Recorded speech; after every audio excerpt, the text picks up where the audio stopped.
दोस्तों, मध्य प्रदेश बिजली विभाग में जो है वेरियस पोस्ट पे 2573 पदों पर भर्ती निकाली गई है।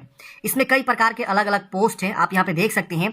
यहाँ पे आप देखेंगे तो सबसे ज्यादा जो पद है फ्रेंड्स, वो आपका जो है office assistant grade 3rd training के लिए है, जो कि 818 पद है। इसमें आप 12th पास किए हुए तो इस वैकेंसी के लिए फॉर्म को अप्लाई कर सकते हैं। लाइन अटेंडेंट ट्रेनिंग की वैकेंसी 1196 है। इन दोनों पद में सबसे ज्यादा पोस्ट आपको देखने को मिलेंगे। इसके अलावा भी और भी बहुत तरह के अलग अलग पोस्ट, जैसे आप JE mechanical training, JE electronics training, security sub inspector training, इसके अलावा असिस्टेंट मैनेजर ट्रेनिंग, इसकी वजह से आप देखेंगे असिस्टेंट मैनेजर में आप इलेक्ट्रिशियन इलेक्ट्रिकल ट्रेनिंग में 237 वैकेंसी है। इस तरह से आपको अलग अलग पोस्ट है। स्टोर असिस्टेंट ट्रेनिंग के 18 है, जूनियर स्टेनोग्राफर के 18 पोस्ट है, एएनएम के जो है आप देखेंगे 5 वैकेंसी है, ड्रेसर के 3 है, स्टाफ नर्स के 1 है, देख रहे हैं यहाँ पे रेडियोग्राफर के 5 है, ईसीजी टेक्नीशियन के 6 है। सिक्योरिटी गार्ड की बात करें तो इसमें आप देखेंगे तो 31 पद है। इस तरह से आप देखेंगे तो अलग अलग पोस्ट है, और आप इस तरह से देखेंगे तो 2573 पदों पे वैकेंसी जो है बिजली विभाग में निकालेगी, जो एमपी मध्य प्रदेश से निकल कर आ रही है। इसमें हम बात करें फॉर्म फी की, तो यहाँ पे जनरल के लिए 1200 रुपए, SC ST OBC विकलांग और ईडब्ल्यूएस के लिए यहाँ पे 600 रुपए आवेदन शुल्क आप देना होगा। आप मल्टीपल पोस्ट के लिए फॉर्म को अप्लाई कर सकते हैं। अभी मैं आपको जो एक लाइव फॉर्म फिल करके बताऊंगा किस प्रकार से आपको फॉर्म को अप्लाई करना है। 18 से 40 वर्ष के आपका एज है तो आप फॉर्म अप्लाई कर सकते हैं। इसके अलावा एज रिलैक्सेशन भी आपका जो एमपी गवर्नमेंट के द्वारा जो रूल है उसके अकॉर्डिंग आपका वैलिड यहाँ पे रहने वाला है। एप्लीकेशन का जो लास्ट डेट है फॉर्म भरने का वो है 23 जनवरी 2025। फी जमा करने का भी लास्ट डेट है 23 जनवरी, और फॉर्म में सुधार करना चाहते हैं तो 20 जनवरी से लेकर 25 जनवरी 2025 तक आप इसमें सुधार कर सकते हैं। तो ये मैंने इंपोर्टेंट डेट बात किया। अब मैं आपको थोड़ा सा जो है क्वालिफिकेशन के बारे में बताता हूँ, फिर मैं आपको जो है एक लाइव फॉर्म फिल करके बताऊंगा और पूरा इन्फॉर्मेशन देने वाला हूँ। वीडियो को आप लास्ट तक देखिए ताकि आपको सारी इन्फॉर्मेशन मिल सके। देखिए इसमें 800 कुछ वैकेंसी थी, आपको मैंने अभी दिखाया। अब इसमें जो क्वालिफिकेशन आप देखेंगे, उम्मीदवार को जो है मान्यता प्राप्त बोर्ड से उच्चतर माध्यमिक यानी 12th पास होना चाहिए। इसके समकक्ष अगर उत्तीर्ण है यानी डिप्लोमा भी किया हुआ है तो भी वो फॉर्म भर सकता है। एवं में बोला गया है कि निम्नांकित में से कोई एक कंप्यूटर प्रशिक्षण उत्तीर्ण होना चाहिए। जैसे कि आपके पास कंप्यूटर का कोई भी एक सर्टिफिकेट हो, डिप्लोमा हो, ग्रेजुएशन हो, कोई भी आपने किया हुआ है तो आप फॉर्म भर सकते। जैसे आप देखिए बोला गया यूजीसी द्वारा मान्यता प्राप्त विश्वविद्यालय से डिप्लोमा आपने कर रखा हुआ कंप्यूटर मतलब प्रशिक्षण में, या यहाँ पे विश्वविद्यालय से डिप्लोमा कर रखा हुआ है, या नीलिट के द्वारा जो है जो डिप्लोमा होता है वो आपने कर रखा हुआ है, या यहाँ पे और भी बहुत अलग अलग तरह के जो है क्वालिफिकेशन है, या आपने कोपा किया हुआ है, जैसे ITI में कोपा होता है तो भी आप यहाँ पे फॉर्म भर सकते हैं। मतलब कंप्यूटर का कोई एक सर्टिफिकेट आपके पास होना चाहिए। तो ये दो क्वालिफिकेशन आपको चाहिए। पहला आप 12th पास होना चाहिए, दूसरा इसमें से कोई एक आपने जो है क्वालिफिकेशन रखा है, मतलब कंप्यूटर शैक्षणिक योग्यता आपके पास है तो आप फॉर्म भर सकते हैं। तीसरा बोला गया है कि आप जो है जो CPCT उत्तीर्ण होना अनिवार्य है। इस संबंध में उम्मीदवार के पास वैध CPCT स्कोर कार्ड होना चाहिए, जिसमें 2 विषयों कंप्यूटर दक्षता और हिंदी टाइपिंग में से एक ही परीक्षा में उत्तीर्ण होना अनिवार्य रूप से आवश्यक है। तो ये भी एक जो है आपको मैंडेटरी यहाँ पे किया गया है, जो कि आप यहाँ पे देख सकते हैं। इसी तरह से आप देखेंगे तो लाइन परिचारक की वैकेंसी, जिसमें 1100 कुछ वैकेंसी थी, मैंने आपको दिखाया। इसमें बोला गया है कि आप जो है 10वीं उत्तीर्ण होने चाहिए एवं NCVT SCVT से जो है आपने जो है ITI कर रखा हुआ है। ITI जैसे आप देखिए यहाँ पे बताया गया है ITI में सेंटर ऑफ एक्सीलेंस के तहत स्थापित इलेक्ट्रॉनिक्स, मतलब ये बताया गया कि कोई मान्यता प्राप्त हो जिससे आपने ITI किया हो, देख रहे ना। तो ये चीज आपको 2 वर्ष का पूर्ण होना चाहिए, ये भी से ध्यान देना, 1 वर्ष वाला नहीं चलेगा। अथवा आपने 10वीं उत्तीर्ण किया हो। साथ साथ जो है आपको यहाँ बताया गया विभाग संहिता उम्मीदवार के लिए आरक्षित पदों के विरुद्ध आवेदन करने वाले उम्मीदवार के लिए पूर्वोत्तर मध्य प्रदेश राज्य विद्युत मंडल में उत्तर पूर्व कंपनी में लागू संविदा नीति के अनुसार उत्तरवर्ती कंपनियों में कार्यरत लाइन परिचारक, अथवा मतलब पहले से अगर आपने संविदा के पद पे आप काम कर रहे हैं, जैसे कि मध्य प्रदेश में बहुत सारी कंपनियां हैं, तो उस पद पे भी अगर आपने काम किया हुआ है तो भी आप यहाँ पे फॉर्म को अप्लाई कर सकते हैं। तो ये क्वालिफिकेशन है, दोनों में से कोई क्वालिफिकेशन आपके पास है तो आप फॉर्म भर सकते हैं। अब लाइनमैन में जैसे क्या है ना कि यहाँ पे आप जो है जैसे कि लाइनमैन से आपने किया, इलेक्ट्रिशियन से किया, तो ही आप यहाँ पे फॉर्म भर सकते हैं। आगे आपको मैं दिखाऊंगा कि अगर इस पद पे फॉर्म भरते हैं तो क्वालिफिकेशन क्या रहता है। इस तरह से आप ये क्वालिफिकेशन को देख सकते हैं। मैं लिंक आपको डिस्क्रिप्शन बॉक्स में डाल दूंगा, आप ये सारे क्वालिफिकेशन को चेक करेंगे। अगर आप एलिजिबल होंगे तो आप फॉर्म को भरिएगा, और जरूर आप लोग जो है मल्टीपल पोस्ट के लिए अप्लाई कर सकते हैं अगर आप मल्टीपल पोस्ट के लिए एलिजिबल हैं तो। देख रहे हैं ना, ड्रेसर स्टाफ नर्स के लिए सारा क्वालिफिकेशन बता दिया गया है। आप यहाँ पे लैब टेक्नीशियन के लिए भी यहाँ पे देख सकते हैं, आपको बताया गया है। आप एक बार जो है जरूर चेक करेंगे फॉर्म भरने से पहले। अब चलिए आपको बताते हैं कैसे आपको फॉर्म को भरना है, स्टेप बाय स्टेप पूरी इन्फॉर्मेशन आपको देते हैं। देखिए ये इसका जो फॉर्म भरने का पोर्टल है जहां से आपको फॉर्म को अप्लाई करना है। यहाँ पे साइन इन करने के लिए बोला जा रहा है, सबसे पहले आपको यूजर नेम पासवर्ड मांगा जा रहा है, तो आपको पहले यूजर नेम पासवर्ड बनाना होगा। यूजर नेम पासवर्ड बनाने के लिए यहाँ क्रिएट अकाउंट का ऑप्शन मिलता है, आप इस पर क्लिक करेंगे और यहाँ पे इसे क्लिक करेंगे, यहाँ पे आप देखेंगे तो आपको इस तरह से परमिशन मांगेगा, लोकेशन का अलाउ कर देना आपको। सबसे पहले यहाँ पे अपना फर्स्ट नेम लिखना है, फिर यहाँ पे लास्ट नेम लिखना है, यहाँ पे अपना जो है फादर्स का नाम लिखना है, मदर्स का नाम लिखना है। देखिए लास्ट नेम जरूरी नहीं है लिखना, फर्स्ट नेम अगर आपका सिर्फ है तो फर्स्ट नेम लिख सकते हैं। अगर दोनों मिक्स है तो मान लीजिए आपका दीपक कुमार सिंह है तो दीपक कुमार लास्ट में सिंह डाल दीजिए, ऐसे करके। सिर्फ दीपक कुमार नाम है आपका तो दीपक यहाँ लिख दीजिए और लास्ट में कुमार लिख दीजिए। मैं एग्जांपल के तौर पर बता रहा हूँ फ्रेंड्स। आप इसी तरह से क्या करेंगे, अपना जो है जानकारी को भरेंगे। यहाँ से आपको डेट ऑफ बर्थ की चॉइस कर लेनी, पहले ईयर आपको कंफर्म करना है, फिर डेट, फिर मंथ, ऐसे करके आपको जो है अपना डेट ऑफ बर्थ की चॉइस करनी है। जेंडर यहाँ बताएंगे, फिर यहाँ पे आपको कैटेगरी बताना है, जनरल है, SC है, हैं, EWS, OBC, ST, जो भी आपका कैटेगरी SC ST जो भी आप यहाँ से जो है चुनाव करेंगे। मान लीजिए आपने OBC चूज किया, SC चूज किया, जो भी आपका कैटेगरी है अपने अकॉर्डिंग यहाँ पे चुनाव करेंगे। मोबाइल नंबर लिखेंगे, ईमेल आईडी लिखेंगे, यहाँ पे अपना एक यूजर नेम बनाना है। जैसे मैंने बताया कि फ्रेंड्स पहले आपको यूजर नेम और पासवर्ड बनाना होगा, तो यूजर नेम यहाँ पे आप कुछ भी बना सकते हैं और पासवर्ड भी आप कुछ भी बना सकते हैं। अब यूजर नेम बनाने के लिए फ्रेंड्स आप जैसे मान लीजिए हम यहाँ पे DS हेल्पिंग यूज कर रहे हैं, तो आप भी जो है अपने अकॉर्डिंग जो यूजर नेम बनाना चाहते हो बना सकते हैं। यहाँ देखिए user name already exist in the database, kindly choose another user name. यानी ये कह रहा है कि हमारे डाटाबेस में ये यूजर नेम ऑलरेडी मैच है, आप दूसरा जो है ट्राई करिए। तो हम एक दूसरा यहाँ पे क्या करते हैं, ट्राई कर लेते हैं। ये देखिए हमने यहाँ पे जब DS हेल्पिंग लिखा तो बोला कि ऑलरेडी एग्जिस्ट है। जब हमने यहाँ पे DS हेल्पिंग 1 2 3 लिखा वो भी बोला एग्जिस्ट है। जब हमने यहाँ पे DS हेल्पिंग 3 2 1 डाला तो यहाँ पे वो ऑप्शन नहीं आया। देखिए यहाँ पे, ये देखिए यहाँ आ रहा है। तो आप अगर वो एग्जिस्ट करेगा तो उसको आपको बदलना होगा, और जो यहाँ पे मतलब नहीं शो करेगा कि वो एग्जिस्ट नहीं है तो वो आपका समझिए वैलिड है, वो आपका काम कर जाएगा। तो हम इस तरह से अपना यूजर नेम कुछ भी यूनिक सा बना सकते हैं, जिससे ये आपका वही यूजर नेम होगा। पासवर्ड जो आप यहाँ बनाएंगे वही पासवर्ड आपका आगे भी काम करने वाला है। तो यूजर नेम पासवर्ड जो भी आप लिखेंगे उसे नोट कर लेंगे ताकि आप भूले नहीं। फिर यहाँ पे आपको पासवर्ड में देखिए बताया गया upper case, lower case, numeric, alpha, ये सब आपको यूज करते हुए एटलीस्ट 8 कैरेक्टर का होना चाहिए पासवर्ड। आप इस तरह से क्या करेंगे, अपना जो है पासवर्ड को बनाएंगे। जैसे मान लीजिए आपका सपोज नाम है हेल्पिंग, तो आप यहाँ पे हेल्पिंग @1 2 3 ऐसे करके आप जो है बना सकते हैं। H जो है बड़ा रख सकते हैं। इससे क्या होगा कि आपका जो पासवर्ड स्ट्रांग हो जाएगा और ये सारे जो क्राइटेरिया है, जो रूल है पासवर्ड बनाने का, वो सब जो है फुलफिल हो जाएगा।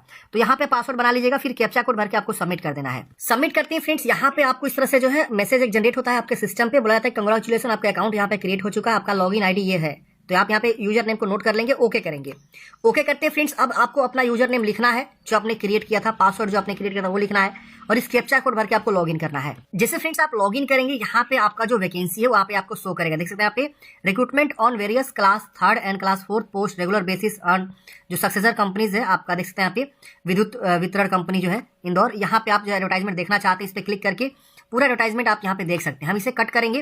कट करने के बाद से फ्रेंड्स यहाँ पे देखिए इस तरह से आपका जो है ये आपका डैशबोर्ड खुल जाता है। यहाँ पे आप देखेंगे तो रनिंग एप्लीकेशन फॉर्म का ऑप्शन मिलता है, आप इस पे क्लिक करेंगे।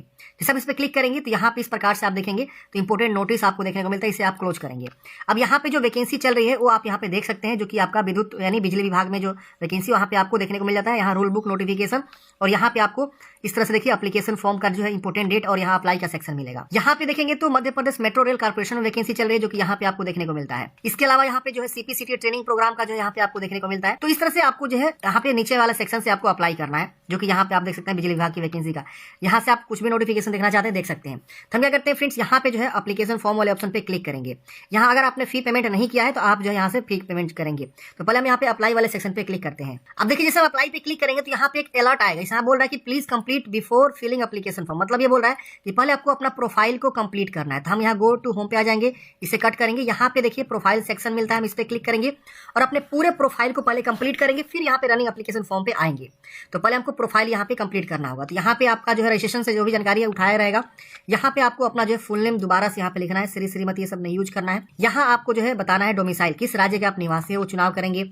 यहाँ अपना कैटेगरी ऑलरेडी आपने चूजन किया, आप चाहे तो यहाँ भी बदल सकते हैं कैटेगरी को अपना, ठीक है ना, जो भी कैटेगरी है। अब यहाँ पे अगर आप जो है प्रीमेट ट्राइब से आते हैं तो यहाँ से अगर जैसे ST कैंडिडेट से आते हैं तो यहाँ से वो चूज करेंगे, और यहाँ से आपको जो है इस तरह से डिस्ट्रिक्ट चूज करना होगा। अगर आप ST से आएंगे तो ये ऑप्शन आएगा बैगा, सहरिया, ये जो है ट्राइब्स कम्युनिटी है, तो इनका आपको नाम चूज करना है। यहाँ से आते हैं तो आप चूज करेंगे, वरना इसे छोड़ेंगे। तो अपने कैटेगरी में आप यहाँ पे देख लेंगे। फिर यहाँ पे आपको नीचे में देखिए आता है मैरिड है कि अनमैरिड है। यहाँ पे आपको बताना, अगर आप मैरिड होंगे तो अपना जो है मैरिज का डेट यहाँ पे बताना होगा। इफ द एप्लीकेंट मैरिड, तो यहाँ पे आपको अपना स्पाउस नेम, जीवन साथी का नाम, यहाँ पे आपके पास कितने चिल्ड्रेन हैं, और आपका जो date of birth, last child का डेट ऑफ बर्थ क्या है। यहाँ पे आपको जो is your last child twin या मल्टीपल, यहाँ पे आपको जुड़वा अगर चाइल्ड है तो यस में बताना होगा। तो मैरिड कैंडिडेट्स के लिए है, अगर अनमैरिड है तो यहाँ पे ये सब हट जाएगा। फिर यहाँ पे पूछेगा कि अगर आप जो है विकलांग है 40% से ऊपर तो यस करेंगे, और इसमें विकलांगता के बारे में बताएंगे, नहीं तो आप इसे नो कर दीजिएगा। फिर यहाँ पे आपको 7 कर देना है। 7 करते हैं फ्रेंड्स। यहाँ पे आपको प्रेजेंट एड्रेस फिल करना है, यहाँ पे आपको परमानेंट एड्रेस फिल करना है। तो अगर आपका दोनों एड्रेस सेम है, प्रेजेंट परमानेंट, तो आप यहाँ दोनों को सेम भर देंगे। यहाँ पहले ऊपर वाला भर के इसको टिक करेंगे, सेम कॉपी हो जाएगा। दोनों अलग अलग है तो पहले इसको भर लीजिए, फिर नीचे वाले को भरना होगा। तो ऐसे आपको प्रॉपर एड्रेस भरना है। यहाँ पे प्रॉपर एड्रेस अच्छे से ए वाला लाइन में भर देंगे, फिर यहाँ स्टेट, फिर डिस्ट्रिक्ट, फिर तहसील आएगा, फिर पिन कोड आएगा, आपको अच्छे से फिलअप कर देना है और उसको 7 कर देना है। 7 करते हैं फ्रेंड्स। अब आपको क्वालिफिकेशन और डिटेल्स को फिल करना है, फिर आपको डॉक्यूमेंट्स अपलोड करना है, फिर लास्ट में प्रिंट रिसिप्ट का ऑप्शन मिलता है। तो पहले हम यहाँ पे क्या करेंगे, पहले हम जो है स्टार्टिंग जो 10th होता है, 10th 12th इस तरह से हम जो है क्या करेंगे, अपना क्वालिफिकेशन को ऐड करेंगे। 5वां का भी ऑप्शन है, 8वां का भी ऑप्शन है। तो आप जो है यहाँ से अपलोड करिए, अपनी जानकारी भरिए। जैसे हमने यहाँ पे 10th का चूज किया, किस बोर्ड से यहाँ पे आपने पढ़ाई किया, यहाँ पे वो सब आपको बताया आएगा। यहाँ पे जनरल है, ऑल सब्जेक्ट 10th में जनरल ही होता है ज़्यादातर। अगर साइंस आर्ट्स इस तरह से मेंशन है तो वो बता सकते हैं, वरना ऑल सब्जेक्ट जनरल आप बता सकते हैं। रेगुलर है, पासिंग ईयर क्या है आपका 10th का ये बताएंगे, बोर्ड का नाम, और यहाँ पे मार्क्स सिस्टम है, ग्रेड सिस्टम है, फिर रोल नंबर, और यहाँ ऑब्टेंड मार्क्स या पॉइंट, और टोटल यहाँ पे कितना था आपको। मान लीजिए 320 नंबर मिला 500 में, यहाँ पे जो भी परसेंटेज बनेगा वो आप यहाँ पे लिख देंगे। यहाँ पे परसुइंग डिग्री है तो परसुइंग, वरना इसे ऐड कर देंगे। तो यहाँ पे आपको जो है अच्छे से जानकारी को क्या करना है फ्रेंड्स, भरना है जो भी आपका यहाँ पे। अगर किसी का जो है CGPA ग्रेड है तो उसको कैलकुलेट करना है परसेंटेज में, और उसके बाद यहाँ पे एंटर करना है, ठीक है ना। तो आप क्या करेंगे फ्रेंड्स, यहाँ पे जैसे भी है अपने अकॉर्डिंग देखेंगे और यहाँ ऐड कर देंगे। अब जैसे यहाँ पे, अब जैसे यहाँ पे ऐड कर देंगे, ऐड करते हैं, ये देखिए 10वीं की जानकारी यहाँ नीचे में क्या होगा, ऐड हो जाएगा। इसके बाद आपने 12th किया हुआ है तो 12th को ऐड करेंगे, फिर इसके बाद आपने ग्रेजुएशन किया तो ग्रेजुएशन को ऐड करेंगे। तो ऐसे करके आपको जो है सारे क्वालिफिकेशन को बारी बारी से क्या करना है, यहाँ पे जो है ऐड कर लेना है, ठीक है ना। उसके बाद से यहाँ पे आपको जो है क्या करना है फ्रेंड्स, बताना है। और कोई क्वालिफिकेशन जैसे कि आप डिप्लोमा, UG, PG, PhD तो सब आप ऐड कर लीजिएगा, और जो भी यहाँ पे क्वालिफिकेशन ऐड हो जाएगा उसके बाद आपको नेक्स्ट कर देना है। अब अगले स्टेप में आपको डॉक्यूमेंट्स अपलोड करने का सेक्शन आता है। यहाँ पे आपको फोटोग्राफ ब्राउज करके अपलोड करना, सिग्नेचर। फोटोग्राफ जो बोला गया है कि आपका 80 KB से ज्यादा नहीं होना चाहिए, 5 KB से कम नहीं होना चाहिए। सिग्नेचर बोला गया है 80 KB से ज्यादा नहीं होना चाहिए और 5 KB से कम नहीं होना चाहिए। यहाँ पे आपको टिक करना है कि आपने फोटो देख लिया है कि सही प्लेस पे लगा हुआ है और वो करेक्ट और क्लियर है। यहाँ पे अपना कास्ट सर्टिफिकेट अटैच करेंगे जो कि 200 KB से ज्यादा नहीं होना चाहिए, और यहाँ पे पिक्सल भी 200 KB बोला गया है। JPG फॉर्मेट में अपलोड करना है। यहाँ निवास सर्टिफिकेट आपको अपलोड करना है और उसको सेव एंड नेक्स्ट कर देना है। अब यहाँ पे देखेंगे अगले स्टेप में प्रिंट रिसिप्ट का ऑप्शन आता है। आप इसे चाहे तो प्रिंट कर सकते हैं, और अगर इसमें कुछ भी गलती है तो आप सुधार भी कर सकते हैं बैक जाके, ठीक है ना। अब ये जो प्रोफाइल है हमारा कंप्लीट हो जाता है। अब देखिए ऊपर में आपको होम का सेक्शन मिलता है। आप होम वाले ऑप्शन पे क्लिक करेंगे। आप चाहे तो यहाँ से लॉग आउट कर सकते हैं, लेकिन मैं होम पे क्लिक करूंगा। होम पे क्लिक करने के बाद से अब आपका प्रोफाइल जो है कंप्लीट हो जाता है। अब इसे क्लोज करेंगे और यहाँ रनिंग एप्लीकेशन फॉर्म पे क्लिक करेंगे। अब यहाँ पे हमारा जो है ये फॉर्म स्टार्ट हो जाएगा। हम इसे फिर से क्लोज करेंगे। यहाँ पे हम जो है अप्लाई वाला ऑप्शन पे क्लिक करेंगे और ये देखिए हमारा फॉर्म स्टार्ट हो चुका है। अब यहाँ पे जो भी आपने प्रोफाइल यहाँ पे दिया हुआ है वो सारा यहाँ पे शो कर रहा है। हमको नीचे आना है, यहाँ पे हमको क्या करना है, नेक्स्ट कर देना है। नेक्स्ट करते हैं फ्रेंड्स। अब हमारा जो है इस प्रकार से देखिए ये पोस्ट आ गया। आप किस पद के लिए अप्लाई करना चाहते हैं उसमें से आपको चुनाव करना है। ये सारे सेक्शन आपको जो है कंप्लीट करने हैं, अच्छे से भरना है, जो कि आप यहाँ पे देख सकते हैं। तो यहाँ पे मान लीजिए सपोज आप जो है ऑफिस असिस्टेंट ग्रेड 3 के लिए अप्लाई करना चाहते हैं, तो इसका आप चुनाव करेंगे। जैसे आप चुनाव करेंगे यहाँ पे आपको एग्जाम सेंटर का प्रीफरेंस देना होगा। ये देखिए इसमें से ही कहीं आपको एग्जाम सेंटर देखने को मिलेगा और आपको चुनाव तो सब करना होगा। तो आप अपने नियरेस्ट जो भी नजदीक दिखे उसको पहले रख सकते हैं, उसके बाद उसको ऐसे करके आप रखिए और इस तरह से आपको चुनाव तो करना होगा सारा का सारा सेंटर। कहीं एक ही जगह एग्जाम सेंटर आपको देखने को मिलेगा। यहाँ जो भी एसेंशियल क्वालिफिकेशन यहाँ शो हो जाएगा। जैसे आप देखेंगे 12th एंड HSC यहाँ पे आपको रेगुलर इस तरह से शो करेगा। यहाँ पूछेगा कि are you presently working in successor companies, मतलब आप प्रेजेंटली काम कर रहे हैं सक्सेसर कंपनीज में, तो यस करेंगे वरना नो करेंगे। यहाँ पे आपसे पूछ रहा है कि आपको कन्विक्टेड किया गया किसी ऑफेंस में वुमेन, तो यस में आपको बताना है। यहाँ पे आपको पूछ रहा है 1 ईयर का डिप्लोमा डिग्री कंप्यूटर। देखिए इस पद के लिए जो भी एसेंशियल क्वालिफिकेशन है वो यहाँ पे आपको पूछेगा। इसमें से देखेंगे तो जो भी ऑप्शन है इसमें से आपको एक चुनाव करना होगा। जैसे कि आप bachelor of computer application BCA या bachelor of engineering computer science, तो आपने डिप्लोमा इन इंजीनियरिंग या जो है diploma in engineering master engineering computer operator and programmer COPA जो होता है NCT वाला, या यहाँ पे ओपन यूनिवर्सिटी से आपने कर रखा हुआ है, या SCVT से आपने कर रखा हुआ है, या UGC से मान्यता प्राप्त कंप्यूटर डिप्लोमा है आपके पास, तो आप यहाँ पे वो चुनाव करेंगे, ठीक है ना। कम से कम एक यहाँ पे क्वालिफिकेशन होना मैंडेटरी है, ठीक है। अब यहाँ पे पूछ रहा है कि आपके पास जो है वैलिड कंप्यूटर प्रोफिशिएंसी टेस्ट है, आपको यहाँ पे यस में बताना है। आपके CPCT रजिस्ट्रेशन नंबर यहाँ पे देना है। यहाँ पे आपको बताना है कितना मार्क्स उसमें मिला हुआ है। यहाँ पे आपको हिंदी टाइपिंग पास किए हैं, यस में आपको बताना है। इसके बाद अंग्रेजी टाइपिंग पास किए हैं, यस में आपको बताना है। फिर यहाँ पे आपको हिंदी का स्पीड क्या है, ठीक है ना, उसी तरह से आपको भरना है। फिर अंग्रेजी का स्पीड क्या है आपको भरना होगा। तो ये आपको CPCT आपको देना जरूरी है। CPCT जो कि मैंने आपको स्टार्टिंग में बताया इस पद के लिए आपको मैंडेटरी है।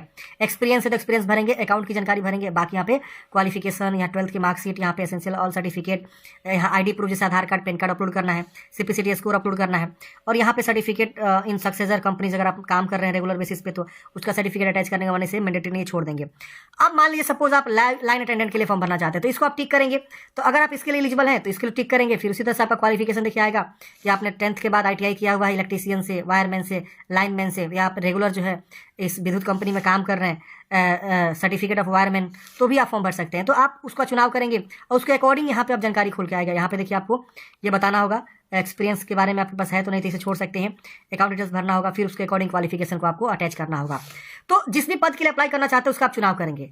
अब बहुत लोग बोलेंगे कि हम जो है मल्टीपल पोस्ट के लिए अप्लाई करना चाहते हैं, तो उसके लिए क्या प्रोसीजर है। देखिए, पहले आप एक पद के लिए अप्लाई करके फी जमा कर लीजिए, प्रिंट आउट निकाल लीजिए, उसके बाद दोबारा लॉगिन करिए और उसके बाद फिर से जो है ऑनगोइंग रिक्रूटमेंट पे क्लिक करके आप दूसरे पद के लिए अप्लाई करके फिर पेमेंट जमा करके प्रिंट आउट निकालेंगे। एक ही बार में मल्टीपल पोस्ट के लिए अप्लाई नहीं कर सकते, बारी बारी से अप्लाई करना होगा। हाँ, लेकिन अकाउंट आपको एक ही बार बनाना है, ये नहीं कि आप फिर से अकाउंट नया बनाएंगे, नहीं। अकाउंट लॉगिन कर लेना है, फिर एक फॉर्म कंप्लीट कर लेना है, फिर दूसरे के लिए एलिजिबल है तो फिर से आपको लॉगिन करना है सेम अकाउंट से और उसके बाद से आपको दूसरे पद के लिए अप्लाई कर लेना है। तो ऐसे आपको फॉर्म भरना होगा, ठीक है ना। तो ये सब आपको यहाँ पे अटैच करना है। ऑल एसेंशियल क्वालिफिकेशन में आप पीडीएफ बना के क्या कर सकते हैं, यहाँ पे अटैच कर सकते हैं। जैसे 10th 12th या ITI का जो भी है एसेंशियल क्वालिफिकेशन से यहाँ पे मांग रहा है ITI, जैसे हमने देखा यहाँ पे ITI मांग रहा था, तो हम यहाँ पे ITI का सर्टिफिकेट भी अटैच करेंगे। अगर हम यहाँ पे इस पद पे अप्लाई करेंगे तो इसके लिए एसेंशियल क्वालिफिकेशन था CPCT और उसके बाद से 12th का सर्टिफिकेट और यहाँ पे कंप्यूटर का 1 ईयर का डिप्लोमा, तो तीनों का अटैच करके यहाँ पे क्या करेंगे, एसेंशियल क्वालिफिकेशन में अटैच कर देंगे। या तो मार्कशीट या तो सर्टिफिकेट को एक ही अपलोड करना है आपको। तो इन सबको अटैच करके उसके बाद से सबमिट कर देना है, यहाँ डिक्लेयर कर लेना है और सबमिट कर देना है। सबमिट करते हैं फ्रेंड्स। अब आपको यहाँ पे प्रेफरेंस देना है। आप देखेंगे यहाँ पे जो है मेरे केस में यहाँ पे 4 जो है विद्युत कंपनी का नाम आ रहा है। अब यहाँ पे क्या है, आपके केस में 2 आ सकता है, 3 आ सकता है, 5 आ सकता है। तो अब जो भी मतलब यहाँ पे आएगा उसके अकॉर्डिंग आप किसको पहला प्रेफरेंस देंगे, दूसरा किसको, तीसरा किसको, चौथा किसको। तो आप इस तरह से दे सकते हैं प्रेफरेंस, उसके वजह से सेव कर देंगे। प्रेफरेंस आपको सही से देना होगा और उसके वजह से सेव कर देना होगा। अब यहाँ पे जब भी आपकी जॉब होगी तो पहला प्रेफरेंस के अकॉर्डिंग, दूसरा प्रेफरेंस के अकॉर्डिंग आपको जो यहाँ पे जॉब मिलने वाला है। अब ये देखिए आपका जो इस तरह से भुगतान नहीं है करके जो है इस तरह से आपका रिसिप्ट मिलेगा। अब आपको क्या करना है, पेमेंट जमा करना है। आपका जो भी आवेदन फॉर्म है यहाँ पे शो कर जाता है।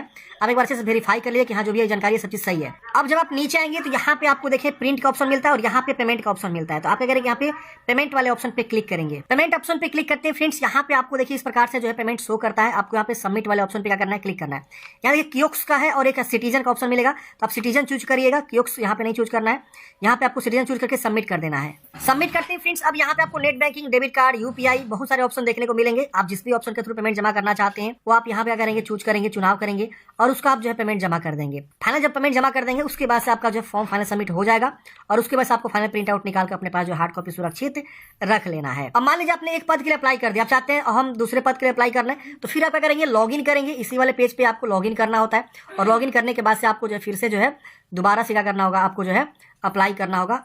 मतलब जिस भी पद के लिए अप्लाई करना चाहते हैं, दोबारा आपको अकाउंट बनाने की आवश्यकता नहीं है, उसी अकाउंट से लॉगिन करेंगे और फिर आपको जो है ऑनगोइंग रिक्रूटमेंट में जाके आपको फॉर्म को अप्लाई करना होगा। आपके मन में अगर कोई भी डाउट है, कमेंट बॉक्स में पूछ लीजिएगा फ्रेंड्स। मिलते हैं किसी नेक्स्ट वीडियो में। जय